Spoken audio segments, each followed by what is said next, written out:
So, can you tell me why you decided to create such a controversial video game for the ZX Spectrum, knowing that most of its audience would be youngsters?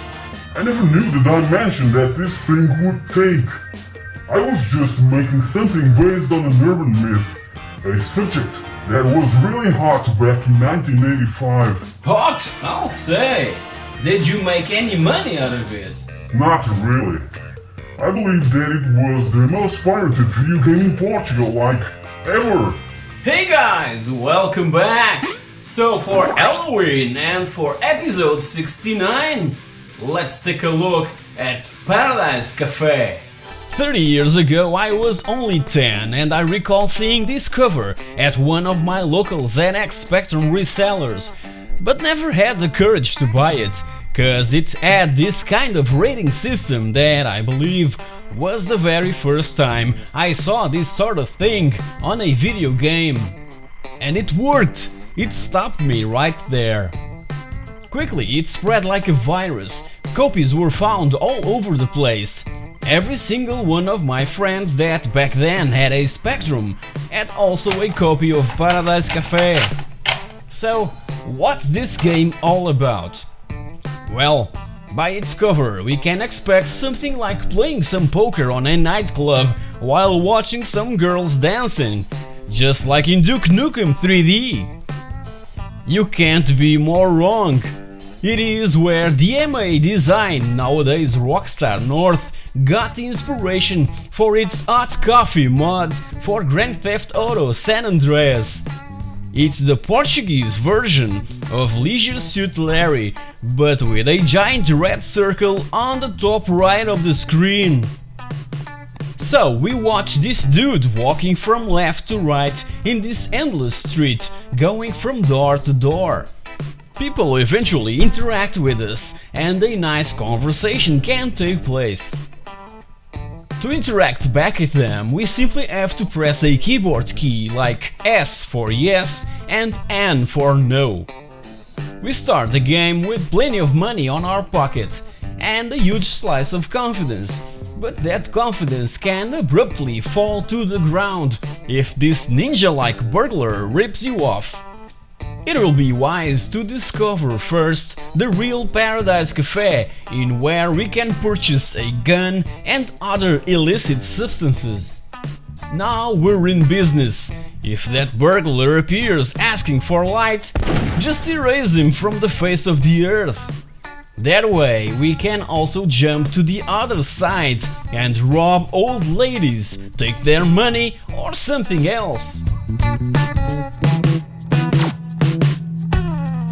Another important character in Paradise Café is this girl that has the oldest job in the world and the tendency to invite us for some naughty stuff inside her apartment, in exchange, obviously, for some money in 1985's currency.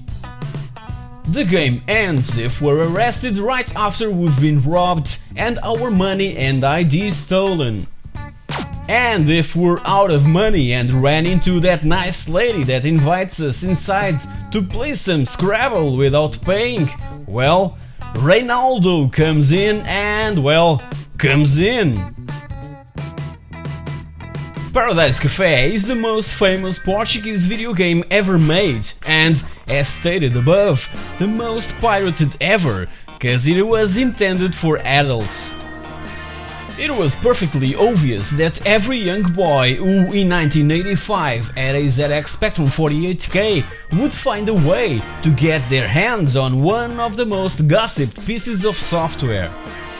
If you've watched the amazing documentary From Bedrooms to Billions, you know that in the first half of the 80s, ZX Spectrum video games were being developed by young kids on their own bedrooms, and I believe that Paradise Café was also one example of that, but in Portugal, made by a Portuguese and exclusively in Portuguese language, under the name or brand Damatta.